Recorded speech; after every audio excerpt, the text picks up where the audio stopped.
Guys welcome back to my YouTube channel commerce stream by MD Shadan. Guys जैसा कि आप सभी लोगों को पता, हम लोग क्लास 12th अकाउंटेंसी का जो चैप्टर नंबर 2 है that is change in PSR among existing partner, इसके बारे में हम लोग पढ़ रहे थे।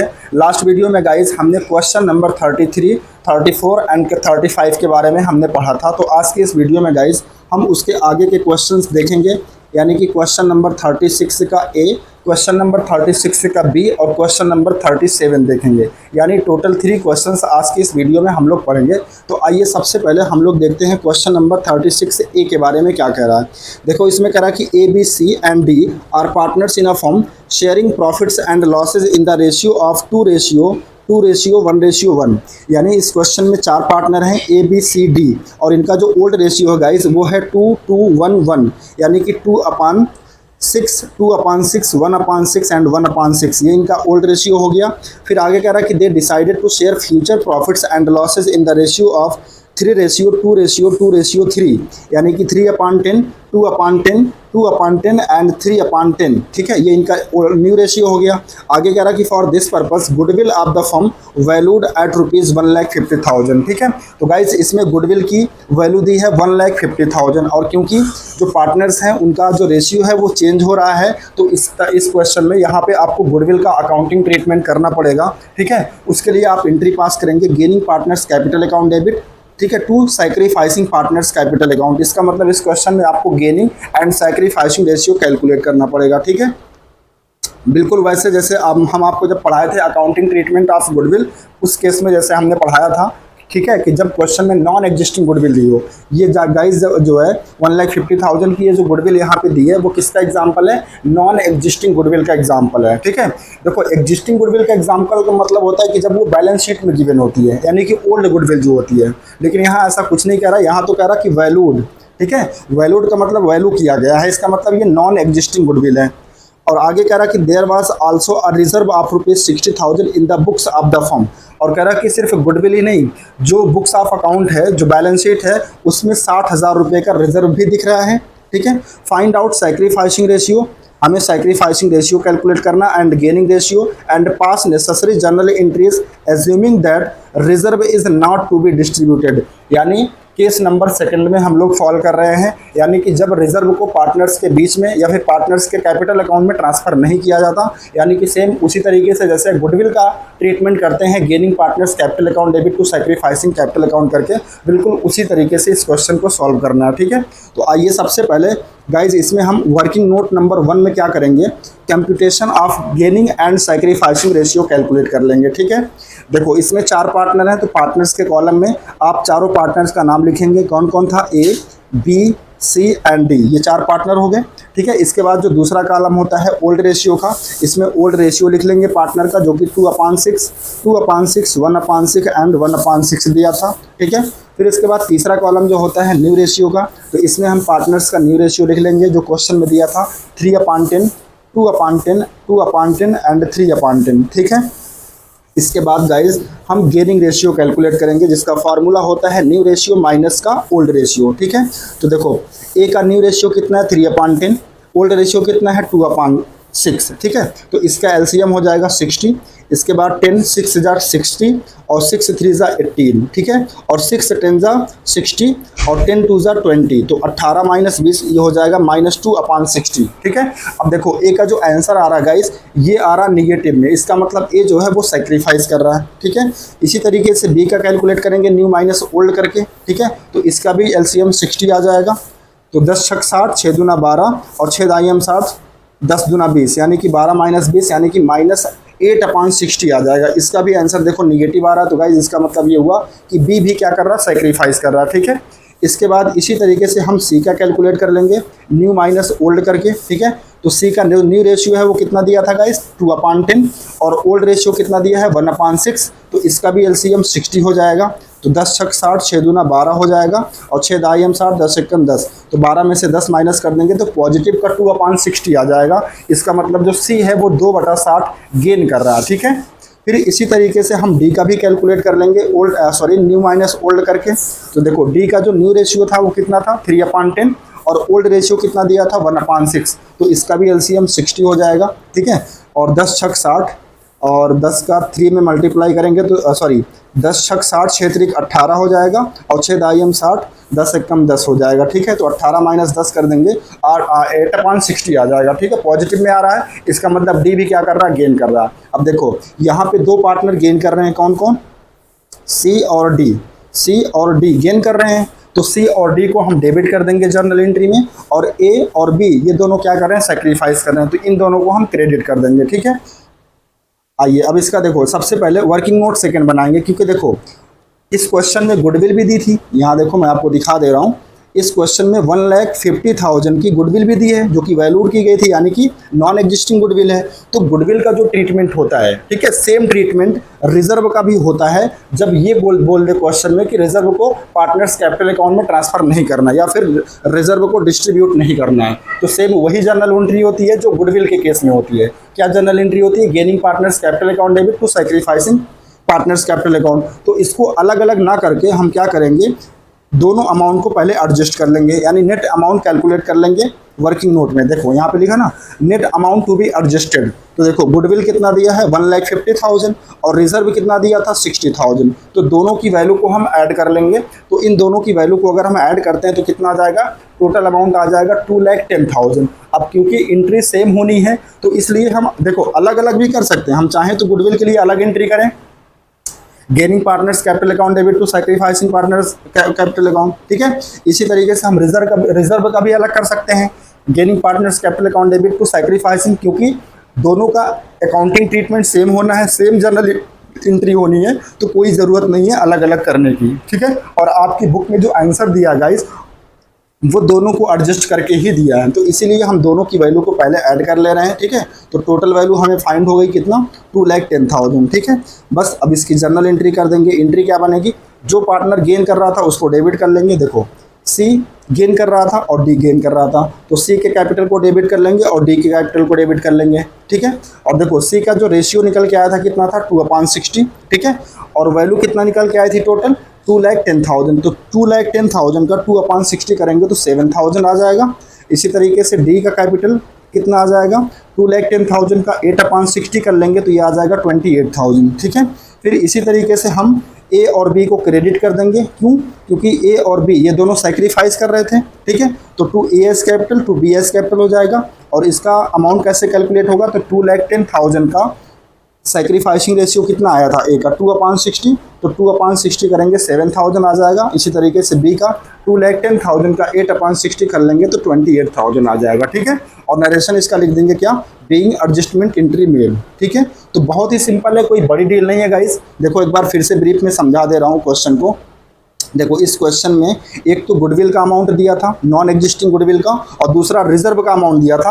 और रिजर्व के केस में ये कह रहा था कि जर्नल एंट्री करनी है assuming that reserve is not to be distributed, यानी जब रिजर्व को डिस्ट्रीब्यूट नहीं करना है। तो इसका सेम ट्रीटमेंट होता है जो गुडविल का ट्रीटमेंट करते हैं। ठीक है, गुडविल का ट्रीटमेंट कैसे किया जाता है, उसके लिए एंट्री क्या करते हैं, gaining partners capital account debit to sacrificing partners capital account. और जब रिजर्व को हम बांटते नहीं है तो इसमें भी सेम एंट्री होती है, यानी कि gaining partners capital account debit to sacrificing partners capital account. तो इसीलिए सबसे पहले इस क्वेश्चन में क्या करना था, आपको गेनिंग एंड सैक्रिफाइसिंग रेशियो निकालना था। तो हमने कैलकुलेट किया तो पता चला ए और बी ये दोनों क्या कर रहे हैं, सैक्रिफाइस कर रहे हैं, क्योंकि इनका आंसर नेगेटिव में आ रहा है। ठीक है, और जो बी सी और डी हैं गाइस, इनका आंसर क्योंकि पॉजिटिव में आ रहा है, इसका मतलब ये दोनों गेन कर रहे हैं। ठीक है, और एंट्री क्या होती है, gaining partners capital account debit to sacrificing. तो सी और डी गेन कर रहे हैं तो इन दोनों के कैपिटल को डेबिट कर देंगे, और ए और बी ये दोनों सैक्रिफाइस कर रहे हैं तो इनको हम क्रेडिट कर देंगे।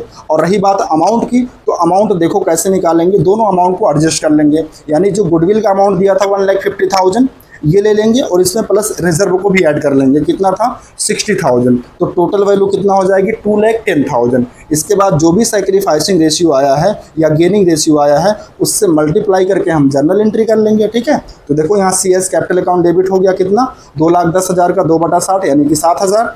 D S capital account debit हो गया 2,10,000 का 8/60 इसका आया था, तो ये हो जाएगा 28,000। इसी तरीके से ए और सी का भी कर लेंगे, इसको क्रेडिट करना था A's capital account to B's capital account, तो इसका हो जाएगा 2,10,000 का 2/60 आया था यानी कि 7,000 आ जाएगा, और इसका 2,10,000 का 8/60 आया था यानी कि 28,000 हो जाएगा। ठीक है, और नरेशन लिख देंगे बीइंग एडजस्टमेंट एंट्री मेड। तो आई होप गाइस आपको 26 का ए वाला जो क्वेश्चन है ये समझ में आ गया होगा। आइए इसके बाद हम नेक्स्ट क्वेश्चन देखते हैं, क्वेश्चन नंबर 36 का जो बी वाला क्वेश्चन दिया हुआ, ठीक है। ये भी देखो बहुत आसान है। इसमें कह रहा कि अरुण एंड वरुण यानी दो पार्टनर हैं, were in partnership sharing profit in the ratio of 2:3। ये इनका ओल्ड रेशियो हो गया। With effect from 1 May 2025 they agreed to share profit in the ratio of 1:2। इनका ओल्ड रेशियो हो गया, ठीक है। For this purpose the goodwill of the firm is to be valued 1,50,000। यहाँ भी सेम तरीके से नॉन एग्जिस्टिंग गुडविल दी है कितना, 1,50,000, ठीक है। अच्छा यहाँ पे देखो एक सेकंड गाइस, यहाँ कह रहा कि for this purpose of the goodwill of the firm is to be valued at 2 years purchase of average profit. यानी यहाँ पे गुडविल को कैलकुलेट करना है, ठीक है, एवरेज प्रॉफिट मेथड से। तो ये जो दिया है 2 years परचेज, ये हो गया NYP। और आगे कह रहा कि प्रॉफिट ऑफ लास्ट 3 years यानी पिछले 3 सालों का प्रॉफिट दिया हुआ है, विच वर रुपीज़ 1,50,000, 1,40,000 और 2,20,000। तो ये जो 3 साल का प्रॉफिट दिया है, पिछले लास्ट 3 years का जो प्रॉफिट दिया है गाइस, इसको ऐड करके 3 से डिवाइड करके हम क्या निकाल लेंगे, पहले एवरेज निकाल लेंगे, फिर इसके बाद जो भी एवरेज आएगा उसको NYP से मल्टीप्लाई कर लेंगे तो गुडविल आ जाएगा, ठीक है, जो कि नॉन एग्जिस्टिंग गुडविल होगा। फिर आगे कह रहा कि reserve appears in the books at rupees 1,10,000, यानी बुक्स में 1,10,000 का रिजर्व भी दिया है। Partners do not want to distribute the reserve, बिल्कुल सेम उसी तरीके से जैसे आपका 36 का ए था, ठीक है।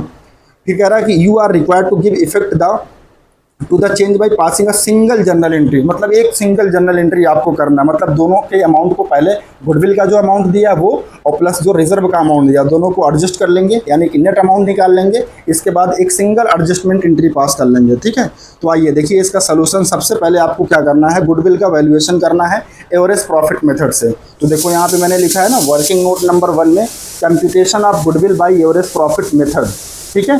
तो एवरेज प्रॉफिट कैसे निकालते थे, पिछले जितने भी सालों का प्रॉफिट दिया रहता है उसको नंबर ऑफ ईयर से डिवाइड कर देते हैं। तो इसका फॉर्मूला बन जाएगा total profit oblique loss of the last years upon number of years, ठीक है। तो पिछले कितने साल का प्रॉफिट दिया था क्वेश्चन में, 3 सालों का, 1,50,000, 1,40,000 और 2,20,000, डिवाइड कर देंगे 3 से। इन तीनों प्रॉफिट को हम जब ऐड करेंगे तो आ जाएगा 5,10,000 और डिवाइड कितने से कर देंगे, 3 से, तो आ जाएगा 1,70,000, ठीक है। ये हो गया गाइज आपका क्या, एवरेज प्रॉफिट। इसके बाद हम गुडविल कैलकुलेट कर लेंगे। गुडविल का फॉर्मूला क्या होता है, average profit into number of year purchase. तो एवरेज प्रॉफिट कितना आया, 1,70,000 और क्वेश्चन में NYP कितना दिया था, 2 years, ठीक है। तो 2 से मल्टीप्लाई कर देंगे तो ये आ जाएगा 3,40,000, ठीक है। ये हो गया गुडविल का आंसर। इसके बाद वर्किंग नोट नंबर 2 हम करेंगे, जिसमें हम क्या करेंगे, net amount to be adjusted, यानी कि जो टोटल नेट अमाउंट होगा उसको एडजस्ट करेंगे। पहले कैसे, जो गुडविल का अमाउंट अभी आया हमने कैलकुलेट किया 3,40,000 का, वो ले लेंगे, प्लस इसमें रिजर्व का जो अमाउंट दिया था 1,10,000, इसको भी ऐड कर लेंगे तो टोटल अमाउंट हो जाएगा 4,50,000, ठीक है। अब इन दोनों को जो ऐड करके अमाउंट आया इसकी एक सिंगल एडजस्टमेंट एंट्री करनी है। और एंट्री क्या होती है, gaining partners capital account debit to sacrificing. इसका मतलब इस क्वेश्चन में गेनिंग एंड सैक्रिफाइसिंग रेशियो भी निकालना होगा, ठीक है। तो हम निकाल लेते हैं। सबसे पहले पार्टनर के कॉलम में लिखेंगे एक्स एंड वाई, यानी कि पार्टनर्स का नाम, ठीक है। फिर सेकंड कॉलम जो ओल्ड रेशियो का होता है, इसमें ओल्ड रेशियो लिखेंगे 2/5 एंड 3/5, ठीक है। फिर इसके बाद न्यू रेशियो का कॉलम होता है, इसमें लिखेंगे 1/3 और 2/3। इसके बाद गेनिंग रेशियो निकाल लेंगे, new ratio minus old ratio करके। तो देखो जो यक्स है, सॉरी यहाँ पे यक्स नहीं है, नाम चेंज कर लीजिएगा, अरुण और वरुण दिया हुआ, ठीक है। देखो यहाँ पे दिया ना अरुण एंड वरुण, तो ए और वी कर लो, यहाँ पे यक्स और वाई की जगह यहाँ ए कर लो, अरुण हो जाएगा, और यहाँ पे वी कर लो, यानी कि वरुण हो जाएगा। तो देखो न्यू रेशियो अरुण का 1/3 है और ओल्ड रेशियो कितना दिया था 2/5, तो इसका एलसीएम हो जाएगा 15। तो 3 5 जा 15 और 5 1 जा 5, 5 3 जा 15 और 3 2 जा 6, तो 5 - 6 यानी कि माइनस का 1/15 आ जाएगा। अब देखो वरुण का जो आंसर आया, सॉरी अरुण का, ये निगेटिव में आ रहा है। इसका मतलब अरुण क्या कर रहा, सैक्रिफाइस कर रहा, कितना 1/15, ठीक है। इसी तरीके से हम वरुण का निकालेंगे न्यू माइनस ओल्ड करके, तो इसका 1/15 पॉजिटिव आंसर आएगा। इसका मतलब वरुण गेन कर रहा है। तो एंट्री क्या होगी, जो पार्टनर गेन कर रहा है उसको डेबिट कर लेंगे, यानी वरुण कैपिटल को डेबिट कर लेंगे, और जो सैक्रिफाइस कर रहा है मतलब कि अरुण, इसको हम क्रेडिट कर देंगे, ठीक है। तो देखो इसकी जो एडजस्टमेंट एंट्री होगी वो क्या हो जाएगी, वरुण से capital account debit to Arun capital account. Amount कैसे कैलकुलेट करेंगे, टोटल अमाउंट कितना आया था 4,50,000 का, ठीक है। और वरुण का शेयर कितना आया था 1/15, तो 4,50,000 का 1/15 कर लेंगे तो कितना आ जाएगा 30,000, ठीक है। इसी तरीके से अरुण का कैपिटल क्रेडिट कर देंगे, ठीक है। टोटल अमाउंट कितना था 4,50,000, इसका शेयर कितना आया था 1/15, तो निकालेंगे इसका भी कितना आ जाएगा 30,000, ठीक है। नरेशन लिख देंगे बीइंग एडजस्टमेंट एंट्री पास, ठीक है। आइए एक बार आंसर चेक करते हैं, तो देखो आंसर भी सेम आया होगा। यहाँ पे देखो आंसर दिया ना, debit Varun and credit Arun by rupees कितने से 30,000 से, इसका मतलब बुक में भी आंसर सही दिया हुआ है, ठीक है। आइए इसके बाद आज का लास्ट क्वेश्चन करते हैं guys, that is question number 37, okay. इसके बाद कल से हम एक नया टॉपिक पढ़ेंगे जिसका नाम है रीवैल्यूएशन अकाउंट, जो अगले चैप्टर में बहुत ही ज़्यादा इंपॉर्टेंट रोल प्ले करेगा। यानी जो एडमिशन ऑफ अ पार्टनर वाला चैप्टर है गाइस, वहाँ पे आपको रीवैल्यूएशन अकाउंट बहुत सारे क्वेश्चंस में बनाना होगा। तो नेक्स्ट वीडियो में हम समझेंगे रीवैल्यूएशन अकाउंट क्या होता है, कैसे बनाया जाता है और क्यों बनाया जाता है, सारी चीज़ें हम पढ़ेंगे, ठीक है। तो आइए देखते हैं क्वेश्चन नंबर 37। देखो इसमें कह रहा है X Y and Z are partner sharing profit and losses in the ratio of 7:5:4। Their balance sheet as at 31 March 2025 stood as follows, ठीक है। तो ये देखो बैलेंस शीट दी है, बैलेंस शीट के लाइबिलिटीज़ में कैपिटल अकाउंट दिया है, एक्स वाई और जेड 3 पार्टनर हैं, इनका कैपिटल अकाउंट दिया हुआ है, जनरल रिजर्व दिया है कितना 75,000, प्रॉफिट एंड लॉस अकाउंट इसका क्रेडिट बैलेंस दिया है 15,000 और क्रेडिटर दिया 40,000, और इधर असेट साइड में सन्ड्री असेट दिया 6 लाख, ठीक है। इसके बाद इसके नीचे देखो कुछ बातें और लिखी हुई हैं। नीचे लिखा है, कह रहा partners decided that with effect from 1 April 2025 they will share profits and losses in the ratio of 3:2:1। यानी ये फ्यूचर रेशियो है, मतलब न्यू रेशियो पार्टनर का। For this purpose goodwill of the firm is valued 1,50,000। यहाँ पे भी देखो goodwill का अमाउंट सेम दिया है 1,50,000। तो ये कौन सी गुडविल है, नॉन एग्जिस्टिंग गुडविल है। आगे कह रहा है कि the partner do not want to distribute the general reserve, और जो इस क्वेश्चन में देखो बैलेंस शीट में जो जनरल रिजर्व दिया है इसको पार्टनर्स आपस में डिस्ट्रीब्यूट नहीं करना चाहते। इसका मतलब केस नंबर 2 में फॉल कर गए, तो सेम अकाउंटिंग ट्रीटमेंट होगा जो गुडविल का होता था, जैसे अभी हमने पिछले 2 क्वेश्चन में किया, ठीक है। और फिर नीचे कह रहा कि pass a single journal entry to record the change and prepare a revised balance sheet, ठीक है। इसमें एक काम और आपको करना, रिवाइज्ड बैलेंस शीट बनाना, ठीक है, वो भी देख लेंगे। तो आइए इसका सोल्यूशन देखते हैं। सबसे पहले आपका काम क्या होगा, क्योंकि हमें एंट्री करनी है gaining partners capital account debit to sacrificing partners capital account, ठीक है। तो इसलिए हमें सबसे पहले इसमें गेनिंग एंड सैक्रिफाइसिंग रेशियो निकालना पड़ेगा। तो देखो 3 पार्टनर हैं एक्स वाई जेड, ठीक है। इनका ओल्ड रेशियो है 7/16, 5/16, 4/16, और न्यू रेशियो है 3/6, 2/6, 1/6। गेनिंग रेशियो का फार्मूला होता है न्यू माइनस ओल्ड। तो देखो एक्स का न्यू रेशियो है 3/6 और जो ओल्ड रेशियो है 7/16, इसका एलसीएम हो जाएगा 96। तो इसको सॉल्व करेंगे तो 48 माइनस 42 यानी कि 6/96 आ जाएगा, जो कि पॉजिटिव आ रहा है। तो इसका मतलब एक्स जो है वो गेन कर रहा है। इसी तरीके से y का न्यू माइनस ओल्ड करके निकाल लेंगे तो इसका 2/96 आएगा, पॉजिटिव आ रहा है, जिसका मतलब जो y है वो भी क्या कर रहा है, गेन कर रहा है।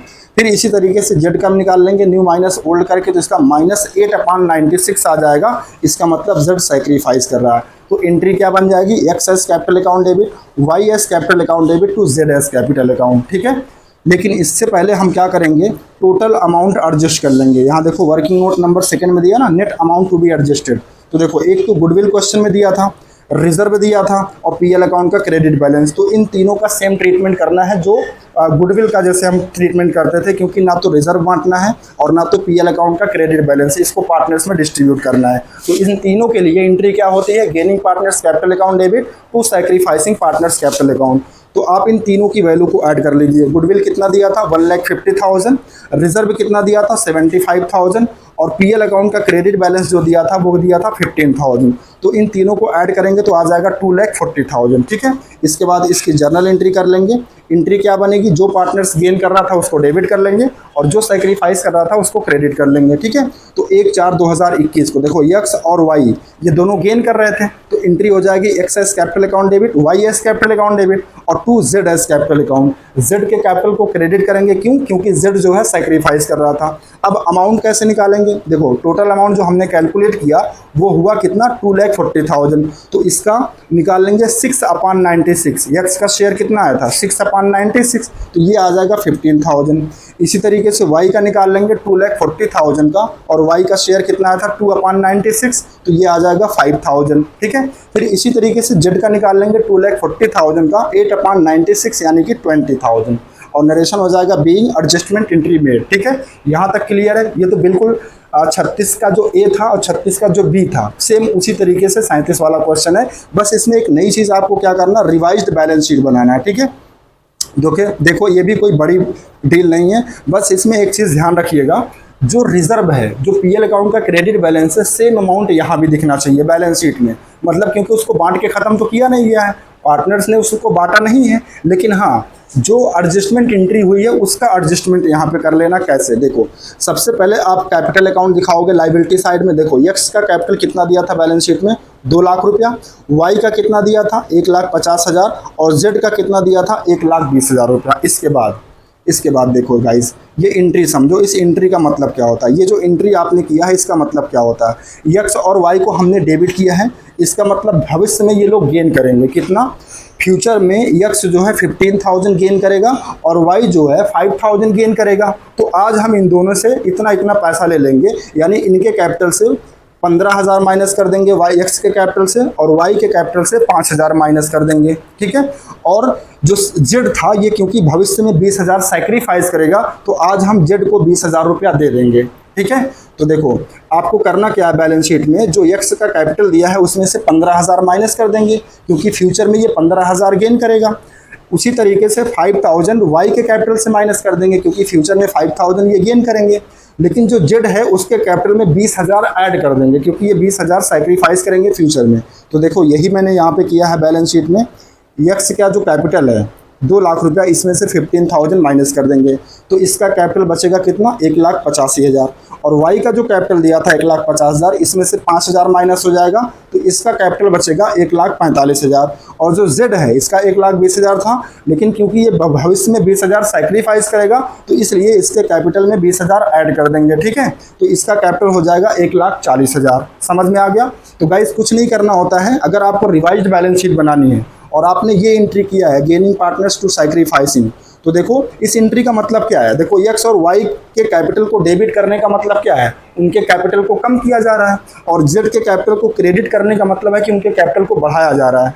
तो यक्स और वाई के कैपिटल को डेबिट किया गया, मतलब उनके कैपिटल को कम करना है, तो यक्स के कैपिटल को 15,000 से कम करना है और वाई के कैपिटल को 5,000 से कम करना है, और जेड के कैपिटल को क्रेडिट किया गया, मतलब जेड के कैपिटल को 20,000 से बढ़ाना है। तो इसीलिए यहाँ पे मैंने क्या किया, जो यक्स था और जो वाई था इसके कैपिटल से 15,000 और 5,000 माइनस कर लिए, लेकिन जो जेड था क्योंकि ये भविष्य में 20,000 सैक्रिफाइस करेगा, तो इसको आज 20,000 दे दिया जाएगा, मतलब उतने से इसके कैपिटल को बढ़ा दिया जाएगा। ठीक है, बाकी जो जनरल रिजर्व है, पीएल अकाउंट का क्रेडिट बैलेंस है, क्रेडिटर है, ये सेम वैल्यू पे दिखेगा। जनरल रिजर्व कितना था 75,000, और पीएल अकाउंट का क्रेडिट बैलेंस 15,000, और क्रेडिटर कितना था 40,000। ठीक है, तो इनको जब ऐड करेंगे तो ये आ जाएगा आपका 6 लाख। ठीक है, और असेट का टोटल तो 6 लाख आएगा ही। ठीक है, इसमें तो कुछ करना नहीं था।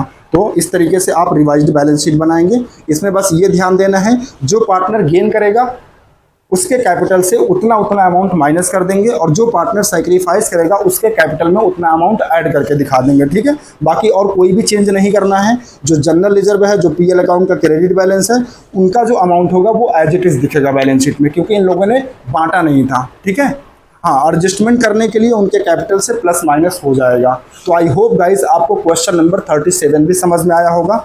ठीक है, तो गाइस आज के लिए बस इतना ही, क्योंकि अगला जो क्वेश्चन है वो रिवैल्यूएशन अकाउंट पे बेस्ड है, तो वो जो है रिवैल्यूएशन अकाउंट आपके लिए एक नया कॉन्सेप्ट है। तो सबसे पहले हम नेक्स्ट वीडियो में ये समझेंगे कि रिवैल्यूएशन अकाउंट होता क्या है, बनाया क्यों जाता है और कैसे बनाया जाता है, सारी चीज़ें हम समझेंगे। ठीक है, तो गाइस आज के लिए बस इतना ही। आई होप आपको आज की वीडियो में जो भी क्वेश्चंस मैंने डिस्कस किए वो आपको समझ में आए होंगे।